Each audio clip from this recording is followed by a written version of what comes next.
दोस्तों 1 जनवरी 2024 से सिर्फ नया साल नहीं शुरू होगा बल्कि बहुत से नियम भी बदलेंगे।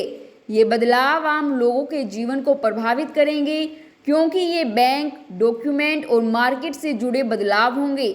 आइए जानते हैं 1 जनवरी से क्या बदलने वाला है। रिवाइज्ड बैंक लॉकर एग्रीमेंट दर्ज करें। आरबीआई ने ग्राहकों के लिए रिवाइज्ड बैंक लॉकर एग्रीमेंट पर हस्ताक्षर करने की समय सीमा 31 दिसंबर निर्धारित की है।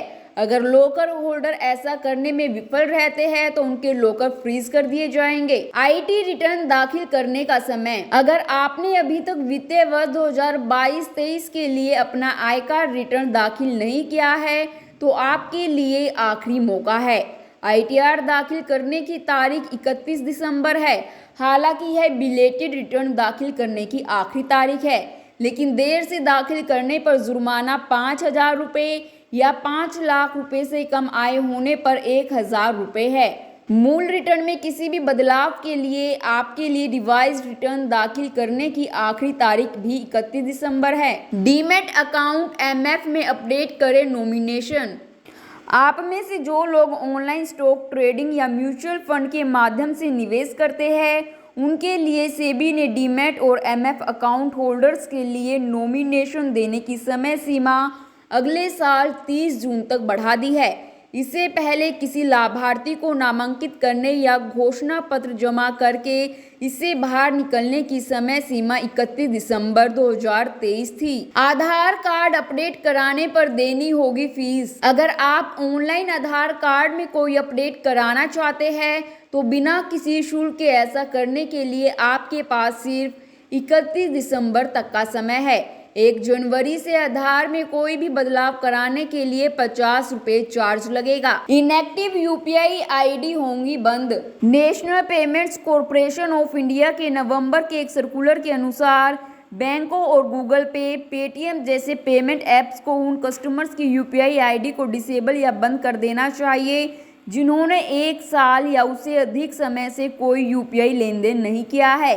जो ग्राहक 31 दिसंबर तक 1 साल या उससे ज़्यादा समय से यूपीआई पर एक्टिव नहीं है वे 1 जनवरी से अपनी यूपीआई आईडी पर पेमेंट नहीं ले सकेंगे।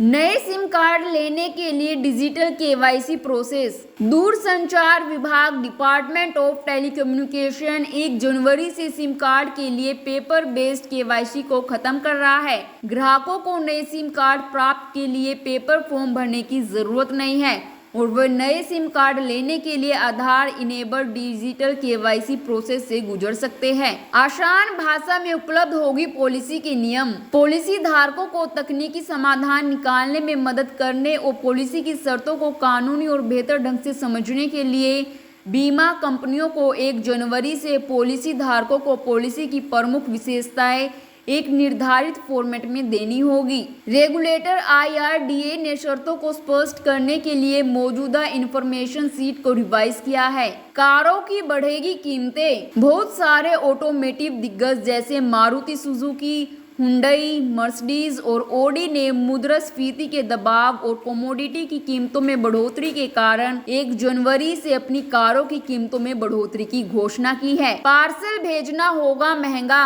ब्लू डार्ट सहित एक्सप्रेस लॉजिस्टिक ब्रांड्स का संचालन करने वाले डीएचएल ग्रुप ने 1 जनवरी से सामान्य कीमत में लगभग 7% की बढ़ोतरी की घोषणा की है, जिससे ग्राहकों के लिए शिपिंग कंपनी के जरिए पार्सल भेजना महंगा हो जाएगा। इस खबर में फिलहाल इतना ही। बाकी खबरों के लिए देखते रहिए जनता की आवाज।